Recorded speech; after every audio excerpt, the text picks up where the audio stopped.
Magandang gabi mga kapuso. Ako po ang inyong Kuya Kim na magbibigay sa inyo ng trivia sa likod ng mga trending na balita. May inspire tayo sa mga kabataan sa isang barangay sa Laguna. Sa murang edad kasi nila, tila napakalalim na ng kanilang pananampalataya. At pinapakita nila ito sa sinasagawa nilang prosesyon.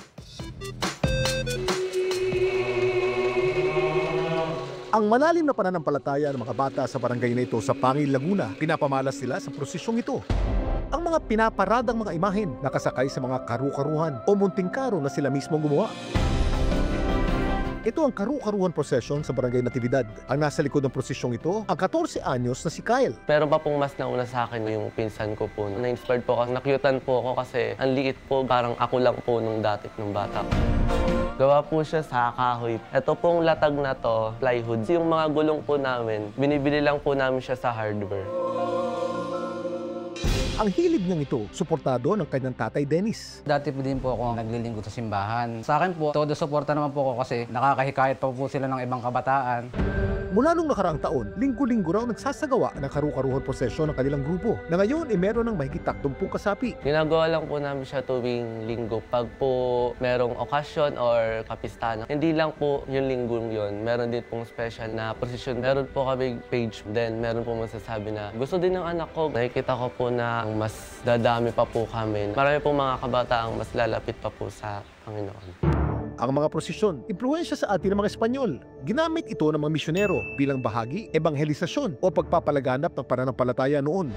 Sa pamamagitan ng makukulay na prosesyong ito, pinapakita nilang buhay, hirap at sakripisyo ni Jesus at ng mga santo. Ang tradisyong ito, niyakap natin mga Pilipino at ginagawa natin hanggang ngayon, lalo na tuwing mahal na araw. At alam niyo ba kung saan sinasagawa ang tinuturing na longest Lenten procession sa Pilipinas? Kuya Kim, ano na?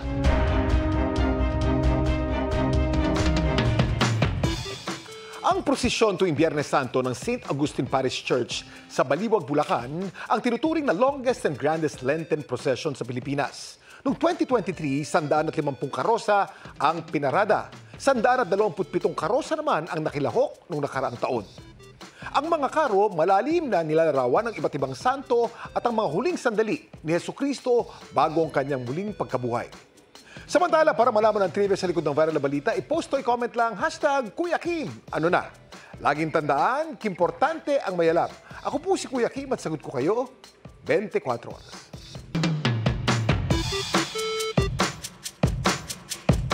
Magandang gabi mga kapuso. Ako po ang inyong Kuya Kim na magbibigay sa inyo ng trivia sa likod ng mga trending na balita.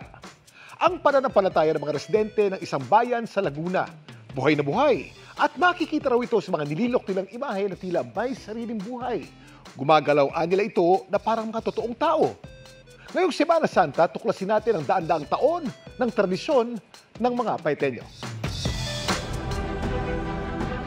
Sa tinuturing wood carving capital ng ating bansa sa bayan ng Paete sa Laguna, nagtatagpo raw ang sining at pananampalataya. At bakas ito sa kanilang pamosong moving saints na kanilang pinuprosesyon tuwing Semana Santa. Ang paggalaw po sa mga imahe, nagsimula pa po ito, 18th century. Ang mga moving saints tila may sariling buhay. Kaya mas damang-dama raw ng mga deboto ang nais pahiwatig ng mga ito. Siyempre po, kamangha-mangha at namumukod tangi po na may image na gumagalaw. Isa sa pinakasikat na moving saints ng bayan, ang imaheng ito ni Santa Veronica. Yung pagpapakibo kay Santa Veronica, ito po hindi mula sa isang himala o hindi ito milagro. Ito po ay mula sa mga banal na mekanismo sa kanyang katawan. Meron pong mga strings na nakakonect sa kanyang braso, sa kanyang kamay at sa kanyang ulo para po siya makagalaw. Natanging mga taga-Paete lamang po yung gumagawa at nag-aayos ng mga mekanismo na yun. At ang pagpapagalaw sa mga ito, isa raw sikreto na ilang katao lamang sa kanilang bayan ang nakakaalam. Hindi po siya basta-basta pwedeng paggalawin ng kahit na sino. Even po yung pagsasaayos ng mga mekanismo, yung mga natatanging pamilya lamang po yung kakayanang magpagalaw sa kanya. Ang natatanging tradisyong ito ng mga Paiteño, paraan daw nila para mapalaganap ang kanilang pananampalataya. Pag ikaw ay isang turista, aalis ka dito bilang isang deboto. Ipinapakita po ng mga taga-Paete, hindi lamang kami arts, hindi lang kami gumagawa ng mga arts. Bagkus, itinuturo din po namin at ipinapakita kung ano nga ba yung kahalagahan ng debosyon at pananampalataya na siyang nakaugat sa kasaysayan ng ating kaligtasan. Pero alam niyo ba na maliban kay Santa Veronica, matitigan mo kaya ang lagay ng kahabag-habag. May isa pang sikat na moving saint ang pwedeng masilayan sa Paete. Anong mga kwento naman kaya ang nakaukit sa imaheng ito? Kuya Kim, ano na? Isa pa sa mga sikat na moving saint sa Paete ang imaheng ito ng Mater Dolorosa na likha ni Mariano Madriñan noong 1882. Tinampok ito noon sa International Exposition sa Netherlands, kung saan ito'y pinarangalan ni King Alfonso XII ng Espanya. Patunay lamang ito sa husay ng mga Paeteño sa paglililok at kanilang malalim na debosyon sa kanilang relihiyon. Samantala, para malaman ang trivia sa likod ng viral na balita, i-post o i-comment lang #Kuya Kim. Ano na? Laging tandaan, kimportante ang may alam. Ako po si Kuya Kim at sagot ko kayo 24 oras.